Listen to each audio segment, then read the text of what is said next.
Bessiata Dishmaya, Shalom Aleichem Uvracha. On se retrouve pour la Iloula ce soir et donc demain, Yom Shishi, donc on est à partir de ce soir pour la Iloula du Rambam de Maïmonide, Rabbi Moshe ben Maimon Zatzal. Et donc comme c'est sa Iloula, il est bien de dire des paroles de Torah en rapport avec les Sfarim, du sage qui est défunt. Et on va raconter une petite histoire qui est d'ailleurs rapportée par Torah Box, que vous avez sûrement déjà lu, mais c'est bien de faire un petit rappel. En plus, ça colle hyper bien avec Mahashkafa.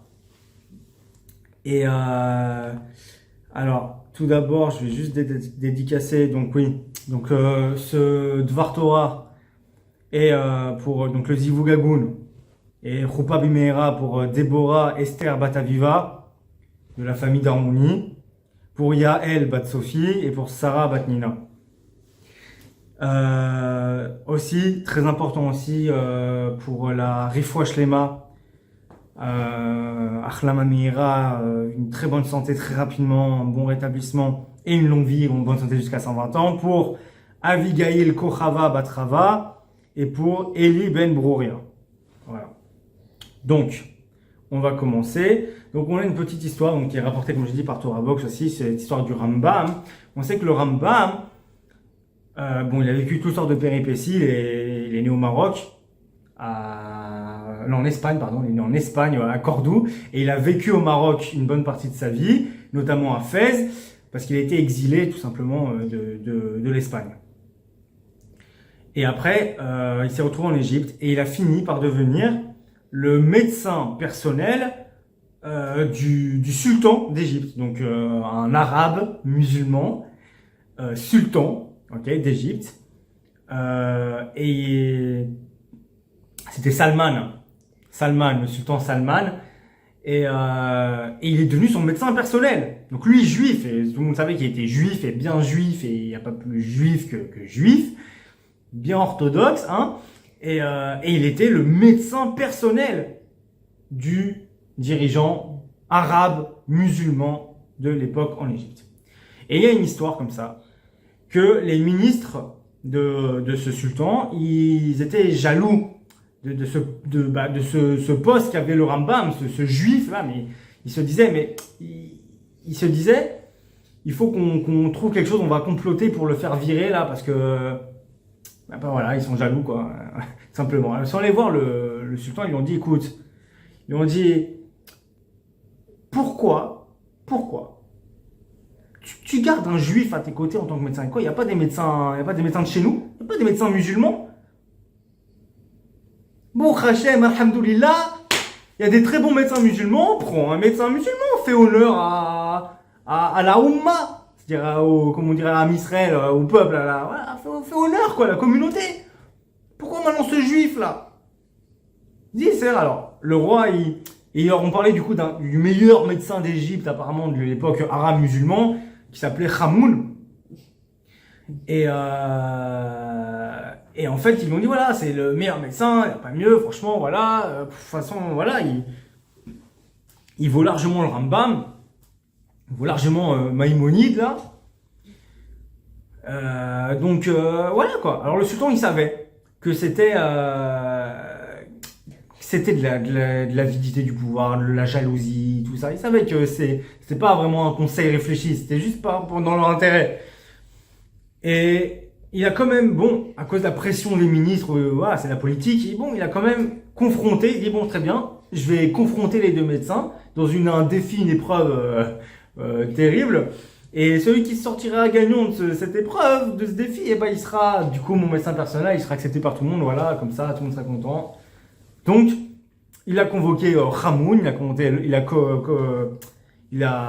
convoqué le Rambam, il a dit comme ça, donc le sultan Salman, il a dit écoutez, chacun va empoisonner l'autre, et celui qui survivra, qui sortira vivant en fait de ce défi, ce sera, il aura prouvé que c'est le meilleur, et donc il sera mon médecin personnel. Bon, le Rambam, il a mis bien sûr sa confiance Kadosh Baruch Hu, en l'Éternel notre Dieu, le Dieu d'Israël, en le gardien d'Israël, le berger d'Israël. Et donc il n'a pas eu plus peur que ça, mais il a pris, bon, chacun devait prendre ses précautions, bien sûr, chacun avait le droit de prendre un remède, bien sûr, avant de préparer, on va dire, de se préparer pour cet empoisonnement, ce défi.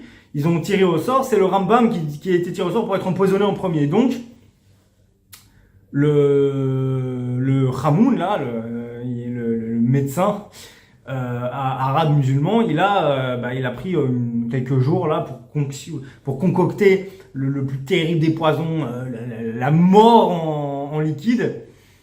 Et il s'est donné à cœur joie, il a dit, ça c'est mort, c'est la mort, c'est terrible. Truc, t'as bu une goutte, t'es mort, quoi. Il a mis le paquet, meilleur poison connu du monde entier. Ok. Vient donc le moment pour le Rambam de se faire empoisonner. Et il dit comme ça à ses élèves, il dit, bon écoutez, moi en attendant, le Rambam, lui, il s'est préparé, du coup, lui il prépare le poison.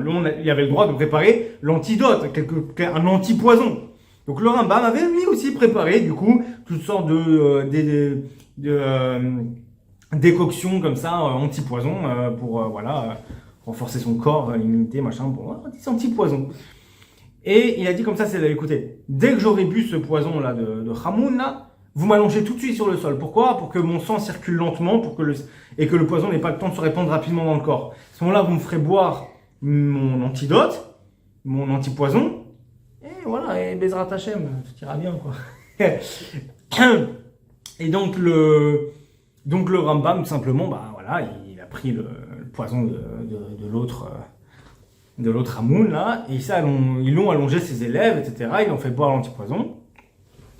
Bien sûr, c'était quand même une épreuve, hein, c'est pas tchac, il se sentait pas bien, il sentait quand même que il s'est fait empoisonner, quoi, hein, c'est pas voilà, mais bon, Hachem, après quelques jours, il s'est remis, etc. et la pêche. Bon Hachem, alors du coup, il revient et ils se refont du coup convoquer, machin, il revient à son poste et là, du coup, le Hamoun est reconvoqué et là, c'est au tour de Hamoun de se faire empoisonner. Et là, Hamoun, il était pas bien, il tremblait, il s'est dit, oula, non, mais, voilà, il est encore vivant. Mais il est même pas, genre, il se dit, mais il va, non, c'est même pas comme s'il est vivant, mais il est au bout de sa vie. Il est en pleine forme. Il commence à se dire, c'est pas possible, j'ai mis la mort dedans. Genre, j'ai pris la mort, je l'ai foutu dedans, quoi, c'est pas possible. Comment? Il était pas bien, il s'est dit, mon Dieu, mais s'il a réussi à sortir de ça, mais comment moi, mais qu'est-ce qu'il va me sortir comme poison, lui? Alors, il était déjà, il est même pas encore empoisonné, qu'il est déjà empoisonné dans l'esprit. Et le Rambam, donc du coup, il dit, très bien, je vais aller préparer ce poison tout de suite, je vais dans les cuisines royales. Ouais, bon, ok, très bien, il va dans les cuisines royales. Et le Rambam, il fait quoi? Il prend 2 petits concombres, des tomates, des poivrons et des épices. Bien harif, vous voyez, bien piquant, bien harissa. Voilà. Et encore harissa, à ce qui paraît, c'est gentil pour ceux qui sont très... du piment de Cayenne, là, du bon piment rouge et tout. Il prend, voilà. Il mélange tout et tout. Et au final, ça sort quoi? Ça sort un mélange, une boisson qui est totalement inoffensive, mais qui est terrible, non seulement à la vue, parce que c'est rouge, et en plus, au goût, un truc à se brûler cracher du feu, quoi. Mais c'est inoffensif. Bon, un médecin et un nutritionniste vous diront que de boire ce genre de choses, c'est pas forcément très bon pour la santé, puisque tout ce qui est piment, épices, quand c'est trop, quand c'est exagéré, c'est mauvais pour la vésicule biliaire et d'autres choses. Bref, tout ça pour dire que du coup, il prépare sa petite décoction. Là, il vient vers Hamoun, voilà. Bekef, on va dire. À ton tour, hein. Et là, le Hamoun, il tremble et tout. Ça y est, il est au bout de sa vie. On a l'impression qu'il n'a pas besoin de boire le poison, il est déjà mort, quoi. Bon, et du coup, il boit. Et bon, à part que ça arrache bien comme il faut, mais bon, je pense que les Arabes à l'époque, ils avaient l'habitude de manger kharif aussi, hein. C'est pas pour que les séfarades, ils aimaient bien manger kharif, là. C'est l'influence des Arabes. Non, bref. Du coup, je pense que ça passait niveau piquant. Mais il connaît, c'est un médecin lui aussi, il connaît c'est quoi les effets du poison. Et il sent qu'il n'y a rien. Il y a rien qui se passe, quoi. Bon, il rentre chez lui. Il est perplexe, il est mal, parce qu'il se dit, mais à tous les coups, je connais la sagesse de ce Rambam, de ce juif-là. Je le connais. Si déjà, en plus, avec sa conscience, il a réussi à sortir du poison que je lui ai fait, machin, à tous les coups, il a créé un poison rétroactif. Un truc qui va s'enclencher dès que j'aurai mangé quelque chose en aliment. Alors il dit, bon, peut-être c'est dès que j'aurai commencé à manger, dès que j'aurai peut-être la viande. Alors il a arrêté de manger de la viande. Il dit, je vais pas manger de viande. Comme ça déclenche pas le poison et tout. Qui a arrêté de manger de la viande? Un jour, 2 jours, comme ça, 3 jours. Après il s'est dit, le poison ne commence pas. Ah, c'est les gâteaux et tout. Il a arrêté de manger des pâtisseries, des machins, des gâteaux. Ah, du coup, il mangeait plus rien, quoi, en fait. Il a arrêté de manger et tout. Il mangeait vraiment plus rien. Et là, pareil, qu'il a arrêté de manger, il se dit, mais le poison, il commence toujours pas. C'est peut-être dès que je commencerai à boire quelque chose et tout. Et, le lait, forcément, le lait, c'est ce qu'on boit. Hop, il a arrêté de boire du lait. Et au final, en fait, au bout d'une semaine comme ça, et le mec, il avait maigri, il avait la peau une semaine de gars, il avait la peau sur les os, il était pas bien, quoi, il était au bout de sa vie, quoi, il arrivait de manger et de boire, tout simplement, pendant une trop longue durée. En plus, en Égypte, j'imagine bien que ça tape bien fort le soleil. Et il était out, quoi. Et à un moment, il se baladait comme ça dans les couloirs du palais royal et tout. Et le Rambam, pareil, il se baladait, ils sont croisés. Et le Rambam, il voit l'état du Khamoun, là, qui est un zombie, quoi, littéralement. Et il lui demande, mais ça va, genre, à ce qui paraît, t'as arrêté de manger et de boire, ça va? Et là, le Khamoun, il s'évanouit, il tombe par terre, il tombe par terre. Alors le Rambam, tout de suite, hein, notez bien ce qui s'est passé. Après, on va résumer un peu les points importants. Et le Rambam, tout de suite, il l'ausculte et tout, il vérifie, et en fait, il remarque son cœur s'arrêter, il n'y a plus de pouls, il n'y a plus rien, il est mort. Il est mort, le mec, il est tombé raide mort. Et là, le sultan d'Égypte, il apprend ça, forcément, hyper heureux, hyper content. Il se dit, le défi réussi. Il se dit, ce juif là, ce Rambam, ce Maïmonide là, j'avais bien raison, je savais que c'était le meilleur. Il a convoqué, il lui dit, dis-moi c'est quoi le secret de ce poison qui met 1 semaine à agir? Il se dit, c'est une arme de malade. Tu veux empoisonner un rival, un roi ou un ministre, quelqu'un qui te truc, mais tu veux pas qu'on pense que c'est toi qui l'as empoisonné. Parce que c'est là que quand il vient à ta table, bizarrement, il vient à ta table, tu reçois des gens, il s'empoisonne chez toi, ça la fout mal. Mais le mec, il boit son truc, machin, et tout va bien. Et 1 semaine après, le mec, il meurt. C'est pas toi. C'est hyper génial comme poison. C'est le poison révolutionnaire, le poison super, le meilleur des poisons. Il se dit, je le veux savoir. Ce qu'il dit, Rambam, Chas ve shalom, Chas ve khalila, que Dieu m'en préserve. Je n'ai pas utilisé, il dit le Rambam, j'utilise pas la sagesse que Dieu m'a donnée, etc. La médecine, ma médecine, elle me sert à soigner les gens et non à tuer. Chas ve shalom, que la sagesse que Dieu m'a donnée, je l'utilise pour faire le mal. C'est ce qu'il dit le Rambam. Chas ve shalom. Que j'utilise la sagesse que Dieu m'a donnée pour faire le mal. Si je suis médecin, c'est pour soigner et non pour tuer. À ce moment-là, le roi il dit bon, ok, mais il est mort le mec. Je veux dire, ça en fait. Alors comment on t'explique? Il lui dit, le Rambam lui a dit, mais il est mort que de son fait à lui à cause de sa torture, son auto-torture psychologique. Que déjà avant même de boire, il était déjà au bout de sa vie, le mec il a arrêté de manger, il a arrêté de boire, on est en Égypte, au bout d'une semaine, tu calmes, c'est normal, c'est un moment le mec il s'est tué quoi, tout seul, moi j'ai rien fait. Moi c'était des légumes et un peu d'harissa, c'est tout, j'ai rien fait de plus. C'est lui il s'est tué tout seul. C'est là qu'il voit le sultan, il dit, du coup c'est là que le sultan il a compris à quel point le Rambam non seulement était vraiment un excellent médecin, etc., le meilleur, mais que c'était aussi un grand sage. Et quelqu'un qui avait la crainte de Dieu, etc., et qui était vraiment un pieux, quoi, tout simplement. Et du coup, il l'a élevé au-dessus de tous les ministres, Et il est devenu, donc il est redevenu le médecin personnel, mais il est devenu aussi le haut conseiller du sultan, de l'arabe musulman qui dirigeait l'Égypte à ce moment-là. Au-dessus de tous les ministres. Au-dessus de tous les autres dirigeants, sous-dirigeants musulmans, arabes, voilà. C'est quand même incroyable. Alors qu'est-ce qu'on retient de cette histoire donc c'est rapporté par Torah Box pour aller voir. Eux ils en tirent notre conclusion, on va tirer mes conclusions de ma HKFA. Première conclusion.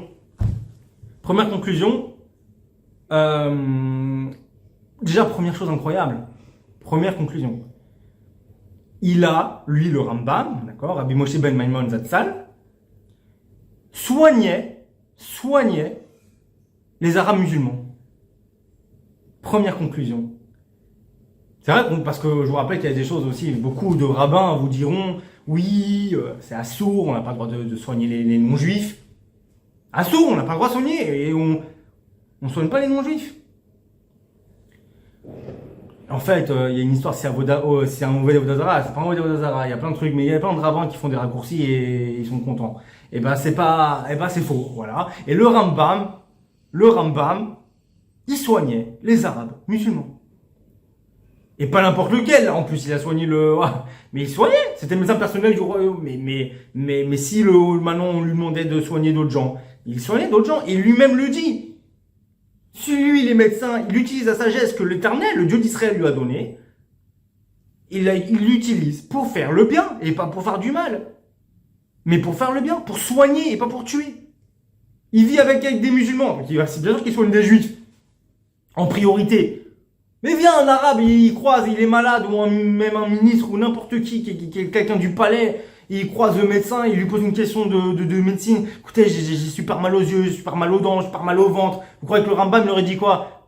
Moi t'as cru que j'étais ton médecin, il y a d'autres médecins, va chez tes médecins arabes, moi j'ai autre chose à faire. Rien du tout! Il l'aurait soigné! Il lui aurait, et me dites pas, oui, parce que beaucoup de rabbins aussi vont vous dire ça, oui, mais Mipnei Eva, Mipnei Asakana, et puis Mipnei Darke Shalom, on n'a pas le choix, parce que sinon il va se faire tuer. N'importe quoi, le mec il est plus haut que tous les ministres. C'est lui, il fait tuer qui il veut même demain, n'importe quoi. C'est le haut conseiller du big boss. Il y a le roi et il est en dessous du roi. Je veux dire, c'est un peu comme Yosef et... Pas à ce point-là, mais c'est un peu comme, dans l'idée, c'est qu'il l'a placé au-dessus des ministres. Donc en fait, il y avait qui? Il y avait le roi, il y avait lui. Donc comme avec Yosef, qu'on fait l'erreur, je comprends même pas aussi ça aussi, vous résumez, genre c'est le roi d'Égypte, c'est faux, il n'a jamais été roi d'Égypte, il était vice-roi d'Égypte. Il y avait le pharaon, il était toujours là. Il y avait en dessous du pharaon, c'était lui. Et le pharaon lui a donné carte blanche. Donc c'est comme s'il est pharaon, mais il n'était pas roi d'Égypte. Il était vice-roi d'Égypte. C'est un peu pareil, il n'était pas vice-roi ou vice-sultan ou je ne sais quoi, mais il avait un poste élevé, le plus élevé qui est possible en dessous du roi, en dessous du sultan. Donc il n'y avait pas de peur, de crainte, il faut soigner les non-juifs sinon on va tous crever. Non, il n'y a pas de ça. D'ailleurs, même dans un autre écrit, j'ai vu là, je sais pas où c'est, j'ai vu ça aujourd'hui en plus, je sais pas où j'ai vu. Justement, vous savez quoi, voilà, j'ai vu ça dans la biographie du Rambam par rapport à la Eloula justement de ce soir du Rambam. Il y a marqué dans sa biographie, vous pouvez la retrouver dans toutes les applications qui font des biographies sur les Eloulottes, machin. Il y a dans Kalji, là, tout le monde connaît. Je vous invite à lire un peu là-bas. Il y a marqué qu'il a trouvé la paix et la liberté de religion en Égypte.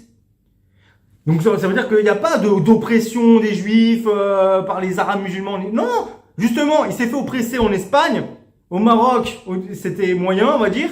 Et il est allé en Égypte, il y a marqué, il a trouvé la liberté de religion, il a pu s'épanouir là-bas. La preuve en est qu'il est devenu carrément un poste placé. Donc ça montre bien qu'il n'y avait pas d'oppression. Donc non seulement déjà il soignait des arabes musulmans. Deuxième conclusion, vous savez qu'Alpi Halacha, c'est ça que je veux dire, Alpi Halacha, quand quelqu'un il se lève, il veut te tuer, lève-toi tuer-le avant. Là, c'est même pas il a essayé de le tuer. Le Khamoun, il l'a tué. Il l'a empoisonné. Alpi Halacha, t'as survécu Baruch Hashem, mais tu le tues, tu l'empoisonnes, même tu l'égorges même. Ce non-juif Racha, Merusha, ce terroriste là, il t'a empoisonné. Tu crois que lui, il avait des scrupules? Il t'a empoisonné. Tu as le droit de l'empoisonner en retour, Mida Kenegen Mida. Khalas, t'as le droit de le tuer. C'est un terroriste, rien.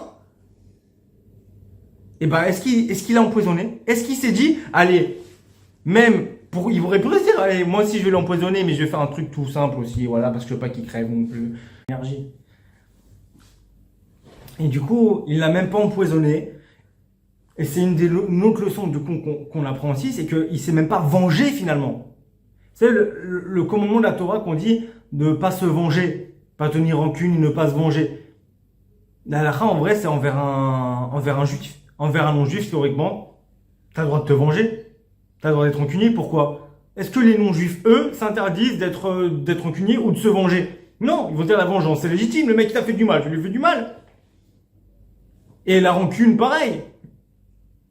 Tenir rancune ou voilà, d'avoir de la rancœur, c'est naturel, etc. Donc, de la même façon que eux, ils s'interdisent pas certaines choses, ils s'interdisent pas entre eux ou avec nous, nous on s'interdit pas avec eux.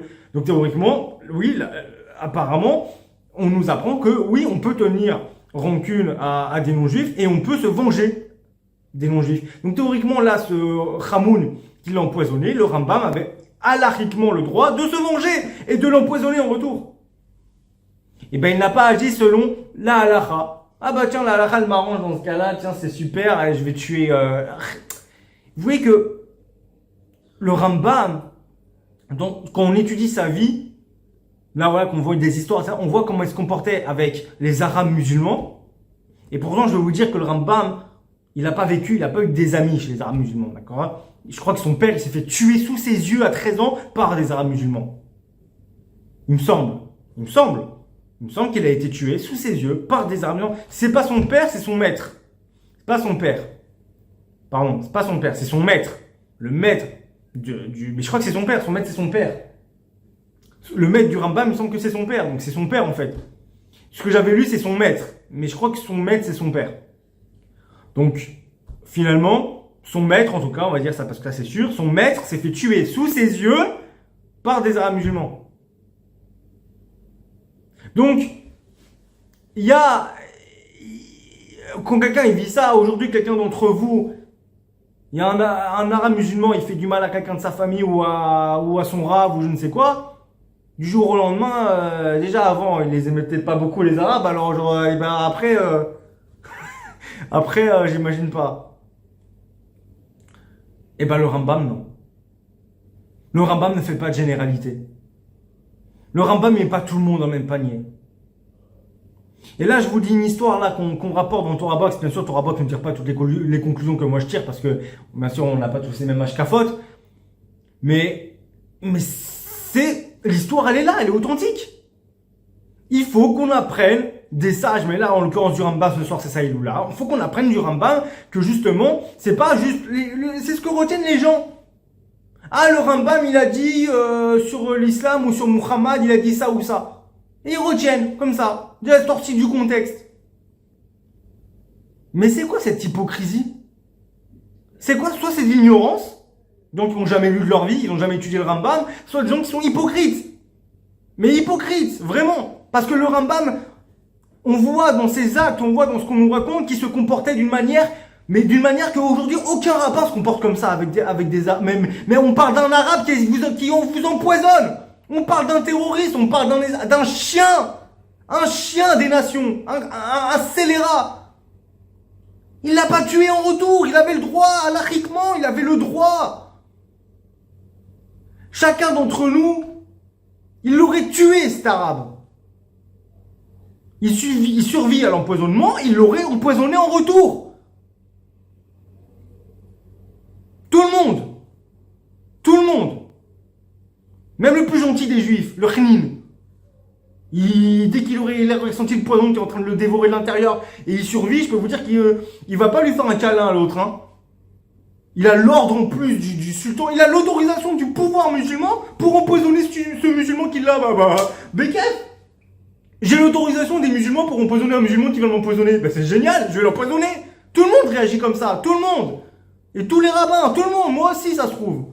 Je dis ça se trouve parce que moi c'est connu que j'aime bien l'égoïsme, donc je suis peut-être que je serai pas content et je vais l'insulter, mais je vais peut-être pas le tuer en retour. Peut-être. Mais le commun des mortels, c'est comme ça qu'ils réagissent. Eh ben non, les sages, ils étaient pas le commun des mortels.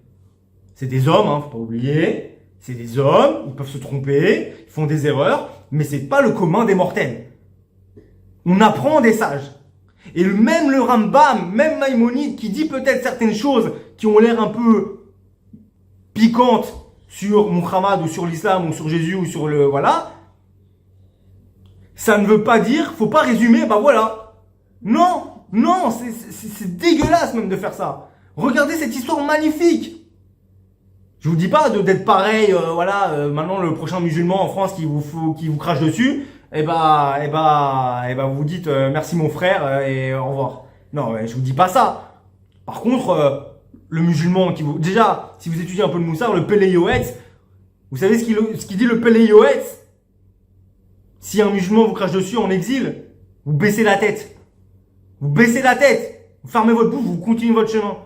C'est pas moi qui le dis, c'est le Pele Yoetz. Et celui qui dit que le PEX, c'est un... Voilà, il est... Je sais pas ce qu'il est, mais... Il ferait bien de se convertir à une autre religion. Parce qu'il a pas d'âme juive. Le Péléoès, c'est le Péléoès, quoi. On touche pas. Bon, c'est un ashkenaz, donc peut-être que... C'est Farad, ils peuvent encore... Non, mais... Ce que je veux dire, c'est que... Il y a un sens dans l'exil et il y a un sens à la haine des nations. C'est pas stam comme ça. Dieu, il aime bien... je sais pas, une foutre des claques, c'est son kiff. Non, ça n'existe pas, ça. Il y a un sens à tout. Mais bon, oublions le Pele Yoetz. Revenons au Rambam. On parle pas d'un arabe qui lui a craché dessus. Vous vous rendez compte juste de la déjà la foi en Akadosh Baruch Hu énorme. C'est-à-dire que de toute façon, s'il devait mourir, il était prêt. Si je dois mourir, je meurs. C'est que Akadosh Baruch Hu a voulu que je meure. C'est pas lui qui m'a tué. C'est pas ce Hamoun qui m'a tué. C'est Dieu qui m'a tué. Si je dois mourir, c'est que je dois mourir. Si je meurs pas, c'est que je meurs pas. Il est pas mort. C'est tout. Il devait pas mourir. C'était pas son heure. Poison ou pas poison. Il sait que tout, sa vie au Rambam, elle est entièrement dévouée à Dieu. Il n'y a que Dieu. Donc finalement, il s'en fout que c'est un arabe, c'est pas un arabe, c'est un musulman, c'est pas un musulman, il me tue pas. Lui, il vit pour Dieu. Et le Rambam, il savait que Dieu, il aime toutes ses créatures. Et le Rambam, il sait que Dieu, il est miséricordieux. Il sait que Dieu, il gère le monde. Il gère la vie de chacun. Avec toutes les épreuves. Et le Rambam savait que si Dieu lui accordait une telle sagesse et la connaissance de la médecine, etc., et qu'il l'a fait réussir dans tout, c'est pas pour faire le mal et massacrer le monde. Même quand apparemment c'est légitime, même halachiquement c'est légitime. C'est ça qu'il faut, c'est incroyable. Et il y a plein de leçons à tirer du comportement du Rambam. Mais je veux dire, ça c'est dans le comportement, c'est déjà le plus important, le bon comportement. Mais même dans les écrits du Rambam, pour ceux qui utilisent des écrits du Rambam minime là par-ci par-là, où il a l'air d'attaquer Muhammad, le prophète de l'islam, ou d'attaquer l'islam. Mais moi je vais vous dire ce qu'il dit le Rambam pour des gens qui savent étudier dans le Rambam, dans Ilchot Melachim, donc déjà dans le Mishneh Torah, dans le livre Shoftim, dans Ilchot Melachim, donc les lois des rois et des guerres, Ilchot Melachim et Milchemotem, chapitre 11 et Halacha 4, Halacha Dalet. Au milieu à la fin, il y a plein d'éditions différentes. Il y a des éditions où ça a l'air censuré, c'est complètement bizarre. Mais par exemple dans l'édition Frankel qu'on trouve dans toutes les yeshivot normalement, il y a pas que 4 halachot, 4 seif, il y en a 10, je crois, ou un truc comme ça, 10 ou 11, 12 même. Mais bon, peu importe. En tout cas, c'est halacha, la source elle est là, édition Frankel. Vous avez qu'à voir, donc dans Mishneh Torah, Shoftim, Ilchot Melachim, chapitre 11, Peritou Daleth, Halacha Dalet, donc alinéa 4 ou Halacha 4, et du milieu à la fin. Je l'ai traduit en français vite fait, comme ça, et je vais vous le lire ce qu'il dit là-bas. Pour vous dire un peu, même la pensée du Rambam, pourquoi d'ailleurs il n'était pas forcément hyper hostile avec des arabes musulmans, parce que déjà, justement, c'est pas quelqu'un qui aime bien cracher et blasphémer sur les autres religions même gratuitement ou pas, mais on s'en fout. C'est pas quelqu'un qui aime critiquer stam comme ça les religions. Il réfléchit, il a dit dans l'Ilchot Melachim, c'est barour, c'est clair, il dit qu'il y a un sens. C'est pas stam, Dieu il a fait venir le christianisme et l'islam stam comme ça pour nous embêter. Comme ça dit le Rambam. Tous les prophètes, alayhim shalom, ont dit que le Messie est le libérateur d'Israël et les sauve, rassemble leurs exilés, renforce les commandements, et cela a causé la perte d'Israël. Réaction des nations, réaction des nations, c'est-à-dire que à cause de la réaction des nations par l'épée, les dispersant, donc l'exil, les humiliant, changeant, modifiant la Torah pour égarer la majorité du monde dans l'idolâtrie et le polythéisme. Et toutes ces choses et paroles de Yeshua Notzri, de Jésus le Nazaréen, et celles de l'Ismaélite, donc Muhammad, il parle de Muhammad, qui s'est tenu après lui, ne sont rien d'autre qu'un chemin vers le Messie, vers le Mashiach, et une réparation du monde entier, une réparation du monde entier, dans l'adoration, le service de l'Éternel, de Dieu, ensemble. Comment? C'est les paroles du Rambam. Comment? Déjà, grâce aux autres religions, donc ça, qui sont répandues dans le monde entier. Donc, il parle du christianisme et de l'islam. La connaissance du Messie. La connaissance, le christianisme et l'islam ont répandu au monde entier, donc la connaissance du Messie. Les paroles de la Torah. Il y a des paroles de Torah dans le christianisme et dans l'islam. Et les commandements.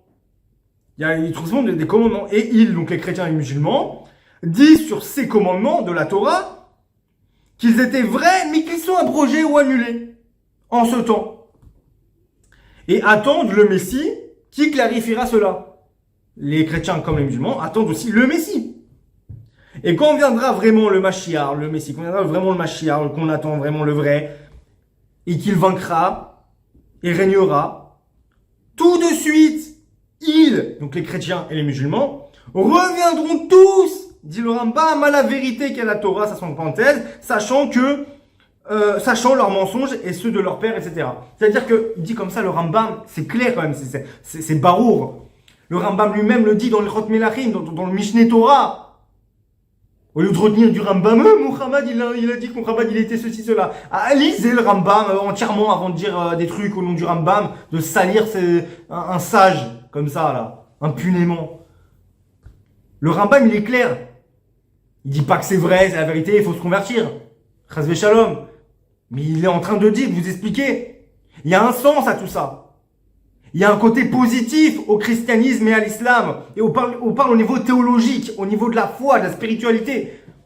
Le monde était idolâtre et polythéiste. Et c'était le but des nations, de toute façon, de transformer tout le monde dans une vie qui a pas de sens, une vie de barbare, idolâtre, d'animal, même un animal, une vie sous-animale même. Et le christianisme a fait passer la majorité du monde qui était vraiment des polythéistes barbares, qui croyaient en des bouts de bois, et en des pierres, et en des statues, et en des je sais pas quoi. Ils sont tous passés de ça à des gens qui croient au Dieu d'Israël, à la Genèse, à la Torah. Ils croient à l'Ancien Testament, la Bible hébraïque, ils y croient les chrétiens. Ils y croient. Donc qui d'un coup connaissent le créateur du monde, les Adam et Ève, voilà, Moïse, tout ça, les prophètes d'Israël, le royaume d'Israël, ils y croient tout ça.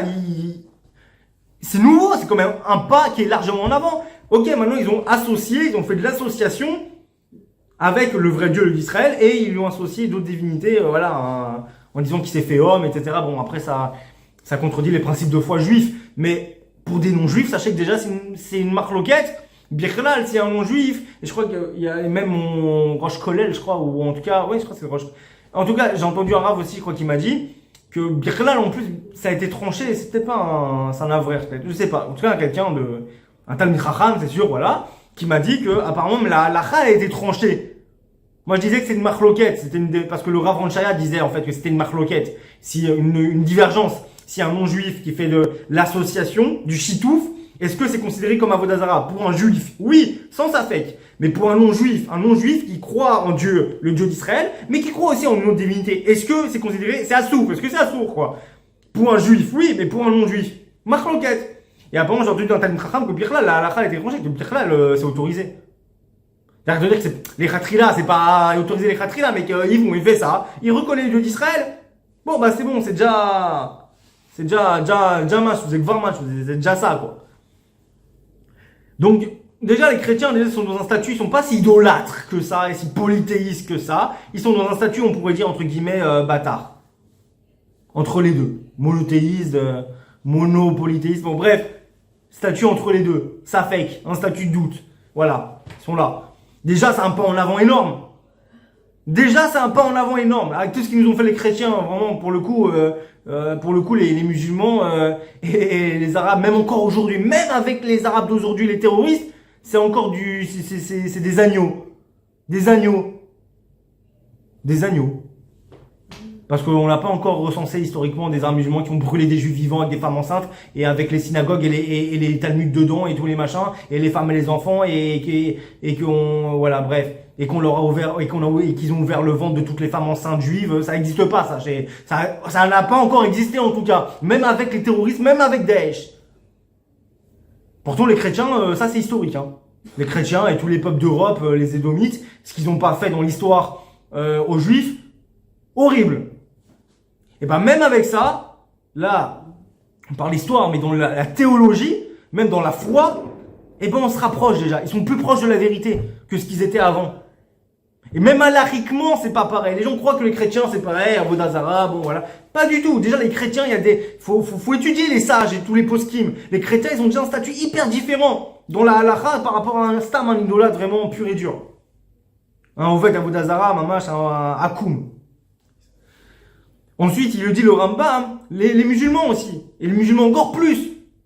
Parce que les musulmans viennent corriger ce que les chrétiens ont un peu transformé dans le sens que, même si les musulmans ils viennent aussi d'ailleurs quelque part casser ce que les chrétiens d'ailleurs croyaient déjà qui était bon. Par exemple, que les chrétiens, ils croient donc à la Bible hébraïque, en l'Ancien Testament, donc au Tanakh, à la lettre près. Les chrétiens croient au Tanakh à la lettre près, c'est la parole du Seigneur pour eux, il y a pas de ça fake. Alors que les musulmans, ils vont dire justement que ça a été falsifié. C'est que ça a été transmis, ils croient à tous les prophètes et tout a été transmis, mais que ça a été falsifié. Enfin, pas tout d'ailleurs, c'est juste que tout ce qui contredit leur religion, ça y est de la falsification. Bon, c'est une méthodologie simple, mais qui marche. Nous aussi, on ferait pareil avec leur texte. De toute façon, tout ce qui contredit la Torah est faux. Donc à partir de ce postulat-là, le Rambam est clair. Il le dit même dans les mots, regardez bien les mots qu'il emploie. Ils diffusent la connaissance de Dieu, du Mashiach, de la Torah, des commandements, etc. Et même s'ils disent que oui, ces commandements, c'est du passé, etc. Bon, c'était avant, voilà, aujourd'hui, ça a changé. On attend ensemble le Mashiach et ensemble, à la fin, on sera tous unis. On servira le vrai Dieu ensemble. Donc, il faut voir la finalité des choses. Lui qui était le Rambam, à son époque, il était très loin du 6e millénaire, très loin du temps messianique, très loin. Et il disait ça dans ses textes, il le dit. Et nous, aujourd'hui, dans notre génération, on est au temps messianique. On est au temps où très bientôt, justement, avec tous les non-juifs, et surtout les chrétiens, et surtout les musulmans, on va reconnaître tous le vrai Dieu, émettre, et on va tous le servir ensemble, dans le même derrière. Aujourd'hui, que ça nous concerne plus nous que le Rambam. Le Rambam, c'est Birklal, c'est pas sa génération, Birklal. Mais nous, c'est dans notre génération, ça va arriver, là, bientôt. On n'est pas foutu de digérer ces enseignements, même pas on les connaît, ces enseignements. Avant de les digérer, il faut déjà les avaler. Mais on les avale pas. Même si on peut les recracher, on les recrache. Et je peux comprendre, oui, mais l'histoire. Ok. Mahon, je dis pas de renier l'histoire. Mais pas mettre tout le monde dans le même sac. Tous les musulmans et tous les chrétiens ne sont pas des pourris. Et même le Rambam, écoutez, sa vie, punaise. Même le Rambam, qu'est-ce qu'il n'a pas souffert des musulmans? Regardez comment il se comporte avec les musulmans. Même quand il avait le pouvoir. Même quand il était un statut élevé. Hyper élevé. Il pouvait même c'est le médecin personnel du sultan. S'il veut, il peut empoisonner le sultan. Il fait ce qu'il veut, en fait. Pourquoi? Non, il le soigne, il truc, et il profite justement au contraire. Il profite de sa position élevée, pour faire Kiddush Hashem avec les non-juifs, en montrant que oui, on est juifs et on peut très bien vivre avec vous et on s'en sort bien et on vous respecte et vous nous respectez, tout va bien. On se respecte, on vit ensemble. Et il profite de sa position pour pouvoir justement donner des avantages aux juifs, pour pouvoir leur donner plus d'accès aux soins, pour pouvoir leur donner plus d'accès à des, à des puits et des machins, je ne sais quoi. Mais voilà. Mais tout le monde vivait ensemble. Et on peut vivre ensemble. C'est la preuve. C'est la preuve. Il y a des sources, c'est vrai qu'il y a des sources chez nous, ou même des rabbins vont dire ça aussi, hein, qu'on n'est pas fait pour vivre ensemble. Ils vont se baser sur des sources, hein, que justement, si Ishmaël il a été viré de la maison d'Abraham, c'est parce que justement Yitzhak et Ishmaël ne peuvent pas vivre ensemble. Ils peuvent pas. En Matsav. Ils peuvent pas. Yitzhak et Ishmaël, ok, ils sont bien chacun dans leur coin, ils peuvent pas être ensemble. Il y a un inyan comme ça. Si je dis ça, alors comment t'expliques le Rambam avec l'Égypte? C'est des Ismaélites. Comment on explique le Rambam, les Juifs, en Égypte, qu'ils avaient la liberté de culte? Ils vivaient ensemble, ils étaient juifs, ils avaient leur synagogue, ils avaient leur kippou, ils avaient leur fête, ils avaient tout ce qu'ils voulaient. Et ils étaient bien. Il y avait peut-être 2-3 cons d'arabes comme Hamoun qui aimaient bien empoisonner des juifs. Bon, ok, mais ça c'est partout. Mais globalement, tout le monde était bien. Et au Maroc, il y a eu des périodes, mais il y a eu des périodes très très bien où les juifs étaient très très bien. Et des périodes moins, mais voilà, c'est. Bon, après, c'est chacun le dirigeant, mais on peut vivre ensemble, ça se voit. Et pourtant, c'est pas des Gertosha, ils ont accepté les Seclon Noé, selon le Beddin, rien. On est chez eux même, Gerlal. Et regardez. Donc c'est possible. C'est possible. Mais il faudrait, bon, vous allez dire, oui, il faut tous être maïmonite, quoi. Donc on est foutu, on n'y arrivera jamais. Mais il faut pas se décourager. Il faut pas se décourager, il faut croire en la paix, il faut croire ouais, ben, ça fait peut-être un peu chrétien comme discours, mais ils ont tout pris de nous, les chrétiens. Hein. Il faut croire en la paix et l'amour. Dieu, il aime toutes ses créatures. Et donc nous, on doit ressembler à Dieu, on doit aimer toutes ses créatures. C'est tout. Et on doit faire preuve aussi de pardon et de miséricorde et comprendre que, encore une fois, si Dieu, ouais, Dieu il est avec nous. Il faut avoir un peu d'émouna. Si on se prend un crachat dans la face d'un Hamoun, là, eh ben, faut comprendre que, ok, ce Hamoun, peut-être qu'il mérite la mort, mais Dieu, il va le gérer, t'inquiète pas. Dieu laisse pas. Vous croyez quoi? Sinon c'est presque du blasphème. Vous êtes en train de dire quoi? Que Dieu, il en a rien à foutre des Juifs et de son peuple, et que toute la Torah, c'est un mensonge alors. Non, si vous croyez en la Torah et vous croyez au Dieu d'Israël, à Shomer Israël, Hachem Shomer Israël, Inéloignon Velochan Shomer Israël, si vous n'êtes pas des coffris mais des mécréants dans tout le Tanakh, eh ben vous devez avoir la Emouna, et que donc Dieu ne laisse pas un non-juif toucher les périodes d'un juif impunément. Et donc ce Hamoun qui vous aura craché dessus, c'est parce que Dieu il a dit, bon, mon fils, ou pour ceux qui, pour pas que vous croyez qu'on est tous et qu'on dit fils de Dieu, c'est une métaphore, hein, c'est pas, non, parce qu'on connaît les gens qui vous disent encore, oui, ils ont coupé, ça y est, fils de Dieu, ou je sais pas quoi. Non, mais que les enfants d'Israël sont appelés c'est comme les enfants d'Akadosh Baruch Hu, c'est comme les fils d'Akadosh Baruch Hu, parce qu'on est aimé de Dieu plus que toutes ces autres créatures. Et donc, il se dit, voilà, entre guillemets, mon fils, donc ce juif-là, mérite une claque ou d'un crachat, et ben je lui envoie Hamoun lui cracher dessus. Ça veut pas dire que Hamoun, lui, il a pas fait un péché en crachant sur ce juif. Gratuitement, comme ça, juste par haine. Bien sûr qu'il va s'occuper de ce Hamoun. Vous inquiétez pas, mais ça c'est de la Emouna. C'est de la Emouna. Est-ce que vous avez la Emouna ou est-ce que vous avez la haine? Est-ce que vous avez la Emouna ou est-ce que vous êtes des ignorants? Est-ce que vous agissez sur la Torah? Vous agissez comme Maïmonide agissait? Est-ce que vous agissez comme les sages agissaient?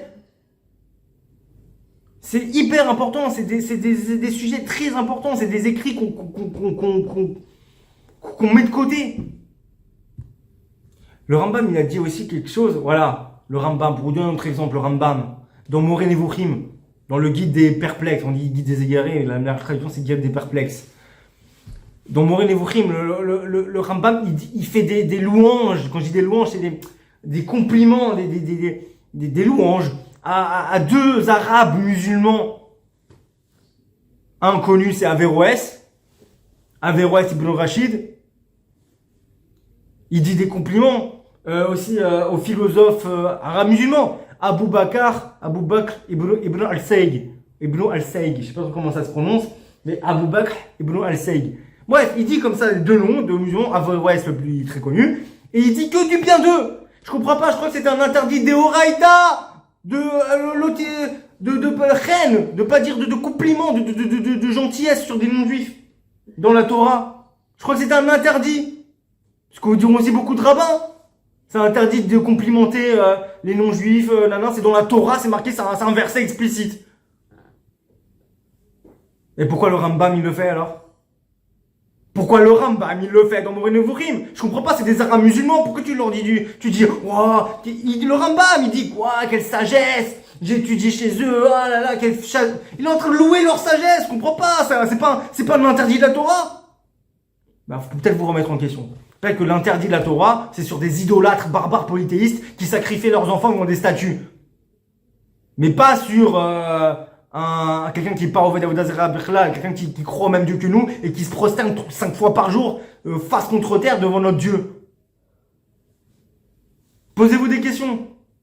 Posez-vous des questions, étudiez et comprenez que le Rambam, justement, vous dit, au lieu de retenir, oui, il a dit ça sur Muhammad. Ouais, ben, déjà, allez voir déjà, dans quel contexte il a dit ça et pourquoi il a dit ça. Déjà, première chose. Et deuxième chose, allez voir les autres sources du Rambam.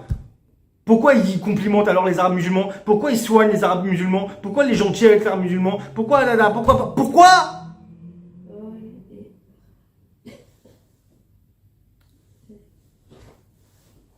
C'est tout.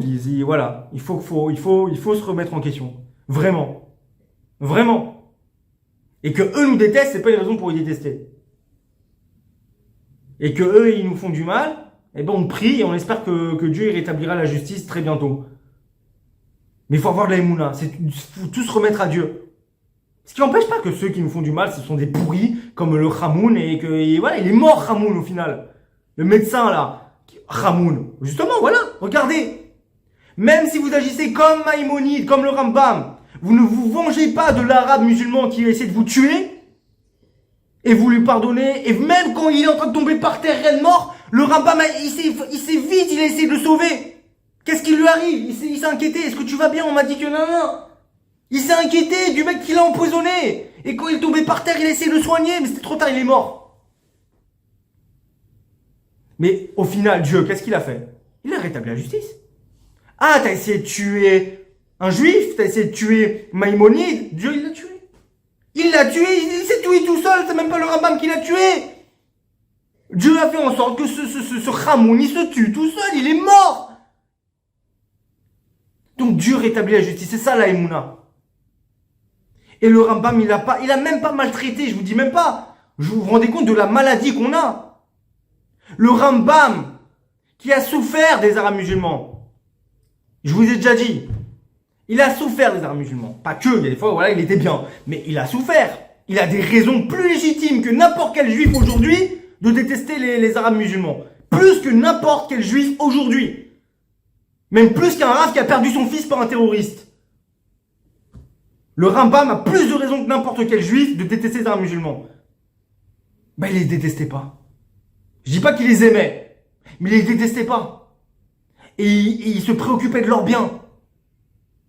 Il diffusait le bien, il faisait le bien. Et même envers, rendez-vous, mais vraiment c'est une maladie qu'on a.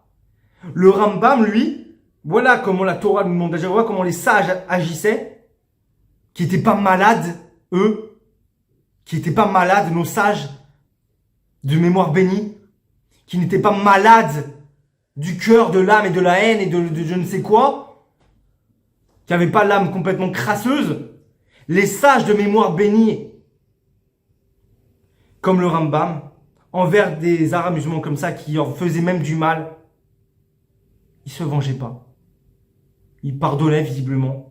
Et s'ils pouvaient les aider, les soigner ou quoi que ce soit, ils les soignaient. Même moi, je veux pas être à ce niveau-là. Un mec qui essaie de me poisonner, je le tue. Un arabe musulman, un chrétien ou même un juif, il m'empoisonne, je vais mourir. Mais si je le tue. La vérité, je le tue. Je vous le dis, je le tue. Il a essayé de me tuer, j'ai fait crever. Je le tue. J'ai le droit. Il essaie de me tuer, même un juif, il sait pour te tuer. Tu veux dire, ah, t'es un juif, tue-moi. Pas fou. Je le tue avant qu'il me tue. Et c'est la halakha. Voilà. Là, je vous demande pas ce niveau-là d'être comme le Rambam. Je vous demande un autre niveau pour vous montrer qu'à quel point on est malade. C'est que pour le vrai niveau, c'est comme les sages, comme le Rambam, que même envers le non-juif qui nous fait du mal, qui est méchant, qui est hostile, qui est tout ce que vous voulez, eh ben, faut être comme le Rambam. Ça, c'est le vrai niveau, le top, ça, c'est le big boss, ça, c'est le big niveau, ça, c'est Olam Haba avec Moshe Rabbeinu. Ok? Maintenant, le niveau qu'on doit avoir nous et qu'on n'a pas, qu'on est malade, c'est que même à cause, mais c'est même pas ça, c'est que à cause de quelques arabes musulmans ou quelques non-juifs qui nous ont fait du mal ou qui ont, peu importe, mais des fois même pas qu'ils essaient de nous tuer, même pas ça, moins que ça. Ils nous ont volé, ils nous ont craché dessus, ils nous ont insultés. C'est rien hein, par rapport à se faire empoisonner, hein. Juste ça, rien que ça. Aujourd'hui, on se fait cracher dessus par un arabe, on se fait insulter par un arabe, on se fait menacer par un arabe. Et ben on déteste tous les arabes. C'est pas une maladie ça? C'est pas une maladie? C'est pas un égarement total qui n'a rien à voir avec la Torah? Bah si, la preuve en est, c'est que le Rambam, il est même pas, je vous demande pas le niveau, celui qui vous a craché dessus, il vous a, lui, détestez-le. Lui, maudissez-le. Lui, même, il essaie de vous tuer, tuez-le. Tuez-le. Mais quoi avec les autres arabes et les autres musulmans? Laissez-les tranquilles. Ils vous ont rien fait. Et même si vous pensez qu'on sait, oui, mais la majorité ne nous aime pas, on s'en fout. Ils vous ont fait quelque chose concrètement? Non. Alors c'est tout. Ça c'est le niveau qu'on doit atteindre nous. De pas mettre tout le monde dans le même sac. Parce que sinon, eux aussi ils ont raison, hein. Alors, tous les juifs c'est des arnaqueurs. Tous les juifs, ils sont en Israël, ils font de l'arnaque au téléphone et machin. Et tous les juifs, c'est comme je sais plus comment il s'appelle là. Enfin, si je sais, mais bon, de toute façon, tout le monde connaît l'histoire et qu'il y a un vieux Français qui est mort d'une crise cardiaque à cause de lui. Bon, alors tous les juifs sont comme ça. Ah, et tous les juifs, on aime l'argent aussi. Et on est tous riches. C'est ça alors. Donc on fait la même erreur qu'eux. Donc il faut ça nous donner l'exemple. C'est nous le peuple exemple. C'est nous le peuple exemple. Donc avant de critiquer, oui mais les non-juifs, rien, oublie les non-juifs, c'est ta faute. C'est toi qui dois donner l'exemple, c'est toi le représentant de Dieu sur terre. Voilà, donc j'espère que ça vous a mis un peu de crainte de Dieu et un peu d'amour de ses créatures et un peu de plomb dans la tête parce que justement on doit se soigner de ces maux, de ces mauvaises midotes. Et voilà. Bezrat Hashem, on espère qu'avec ce soir, avec le mérite de Rabbi Moshe ben Maimon Zatzal, qu'on se renforce en Torah, qu'on travaille nos midotes, nos traits de caractère, et qu'on se rapproche le plus possible de son bon comportement envers toutes les créatures. Baruch Adonai Olam, Amen V'Amen.